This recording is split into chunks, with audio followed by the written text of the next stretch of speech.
Rajula Jafrabad national highway ઉપર સમયાંતરે થતા વન્ય પશુઓના મૃત્યુને લઈને હવે અમરીશ ડેર સક્રિય થયા છે।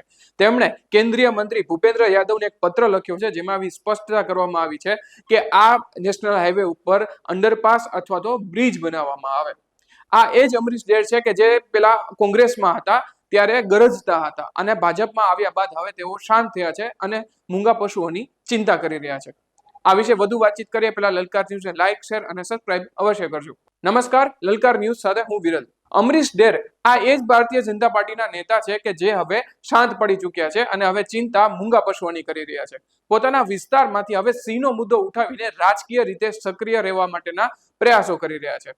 રાજકીય અસ્તિત્વ ટકાવવા માટે હવે તેમણે સિંહનો મુદ્દો ઉઠાવ્યો છે અને કેન્દ્રીય મંત્રીને એક પત્ર લખ્યો છે, જેમાં સિંહની સુરક્ષાના મુદ્દે ચિંતા વ્યક્ત કરવામાં આવી છે। જોકે નેશનલ હાઈવે ઓથોરિટીને લઈને પણ તેમણે એક ટાંકતા એવું કહ્યું હતું કે નેશનલ હાઈવે ઓથોરિટીએ આ સમગ્ર કોરિડોર જે મધ્યપ્રદેશ ને છત્તીસગઢમાં છે એવા કોરિડોર હવે રાજુલા જાફરાબાદ હાઈવે ઉપર પણ તૈયાર કરવા જોઈએ। કેન્દ્રમાં પણ ભારતીય જનતા પાર્ટીની સરકાર છે અને અમરીશ ડેર ભારતીય જનતા પાર્ટીના જ નેતા છે। એક જ પક્ષમાંથી એક મુદ્દો ઉઠ્યો છે જે હવે ખરેખર ચર્ચાનો વિષય બની રહ્યો છે। ભારતીય જનતા પાર્ટીમાં આવ્યા બાદ તેઓ હવે બીજા તો કોઈ મુદ્દા ઉઠાવી શકે એમ નથી, પરંતુ હવે સિંહના મુદ્દે રજૂઆત કરવા માટે રાજકીય રીતે સક્રિય થઈ રહ્યા છે। તાજેતરમાં નેશનલ હાઈવે ઉપર જે 3 વન્યજીવોના મૃત્યુ થયા હતા એમાં સિંહ હોવાનો પણ એમના પત્રમાં ઉલ્લેખ છે। આ સાથે તેમણે એવું પણ જણાવ્યું હતું કે મધ્યપ્રદેશ અને છત્તીસગઢમાં ખાસ કોરિડોર બનાવવામાં આવ્યા છે। નેશનલ હાઈવે ઉપર એક ખાસ જગ્યા નક્કી કરવામાં આવી છે કે જે વન્યજીવો માટે સુરક્ષિત હોય અને વાહનોને પણ કોઈ કનડગત ના થાય। સિંહ જે છે મારું તમારી શાન છે, મારું તમારું ગૌરવ છે, મારું તમારું અભિમાન છે। સિંહની જાળવણી કરવી, સિંહનું સંવર્ધન કરવું, એમાં મદદ કરવી એ મારી તમારી ફરજ છે। એ સંદર્ભે ગુજરાતમાં જે સિંહોની સંખ્યા ખૂબ વધી છે। નેશનલ હાઈવેની જો વાત કરીએ એટલે કે કોસ્ટલ બેલ્ટની સોમનાથથી લઈ અને ભાવનગર સુધીની તો ખૂબ સારા રસ્તાઓ બન્યા, પૂરપાટ ઝડપે ગાડી દોડે છે અને આ વિસ્તારમાં સિંહોની સંખ્યા પણ ખૂબ વધી છે। ત્યારે આપણે બધાએ એક સહિયારો એવો પ્રયાસ કરવો જોઈએ જેથી કરીને સિંહોના અકસ્માતો નિવારી શકાય।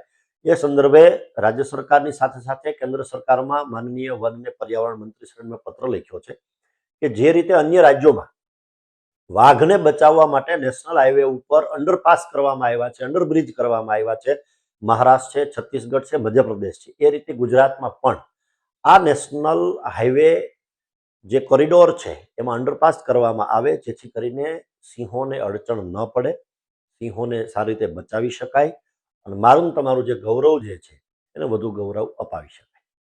અમરીશ ડેર ભારતીય જનતા પાર્ટીના નેતા છે। વન્યજીવને લઈને સંવેદનશીલ બનેલા નેતાની વાતથી હવે પડઘા પડે છે કે મુદ્દો વિસરાઈ જાય છે એ હવે જોવાનું છે। બીજી તરફ વન્યજીવના મૃત્યુને લઈને આ ઘટના કંઈ પહેલી નથી। આ પહેલા પણ આ વિસ્તારમાંથી જ વાહનોની રફતારનો ભોગ બની ચૂકેલા દીપડા જેવા પશુઓના પણ મૃત્યુ નિપજ્યા છે। અમરીશ ડેરે હવે વન્યજીવની ચિંતા કરીને એ મુદ્દો ઉઠાવ્યો છે, તેથી હવે રાજકીય રીતે કોઈ નવા જૂની થઈ શકે એવા એંધાણ પણ છે। પોતાનો ભાવ વ્યક્ત કરતા અંડરપાસ અને ઓવરબ્રિજની વાતને લઈને તેમણે નેશનલ હાઈવે ઓથોરિટીનું પણ ધ્યાન દોર્યું છે। જોકે સવાલ એ પણ ઉઠે છે કે રસ્તો તૈયાર કરતી વખતે જે જુદા જુદા સર્વે કરવામાં આવે છે એમાં નેશનલ ઓથોરિટીએ આ વિસ્તારનો સર્વે નહીં કર્યો હોય? આ વિસ્તારમાં વન્ય પશુઓની અવરજવર અંગે કોઈ ધ્યાન આપવામાં નહીં આવ્યું હોય? સમયાંતરે વન્યજીવોના મુદ્દાને લઈને ઘણી વખત ચર્ચાઓ તો ઉઠે છે, પરંતુ વન્યજીવની સુરક્ષાનો મુદ્દો અહીં ખાસ અસર કરે છે, કારણ કે રાજકીય નેતાએ હવે કેન્દ્ર સરકારને અપીલ કરી છે। વન્યજીવના સંરક્ષણને લઈને સમયાંતરે આ વાત સામે આવી છે ત્યારે આ મુદ્દો ખરેખર કેન્દ્રમાં પડઘાશે, એના ઉપર એક્શન લેવાશે, અંડરબ્રિજ કે ઓવરબ્રિજ બનશે કે ખરેખર આ મુદ્દો એક પત્ર પૂરતો સીમિત થઈ જશે? પત્રને લઈને અને સમગ્ર વન્યજીવની ચિંતા કરતા અમરીશ ડેરે હવે એ મુદ્દે પણ સવાલ કર્યા છે કે નેશનલ હાઈવે ઓથોરિટીએ પણ આ વાતનું ખાસ ધ્યાન રાખવું જોઈએ। તો ખરેખર હવે આ મુદ્દા ઉપર અમલીકરણ થશે કે સિંહનો મુદ્દો માત્ર એક પત્રમાં સમેટાઈ જશે? આ વિષય ઉપર આપનું શું કહેવું છે? કમેન્ટ બોક્સમાં અવશ્ય જણાવજો।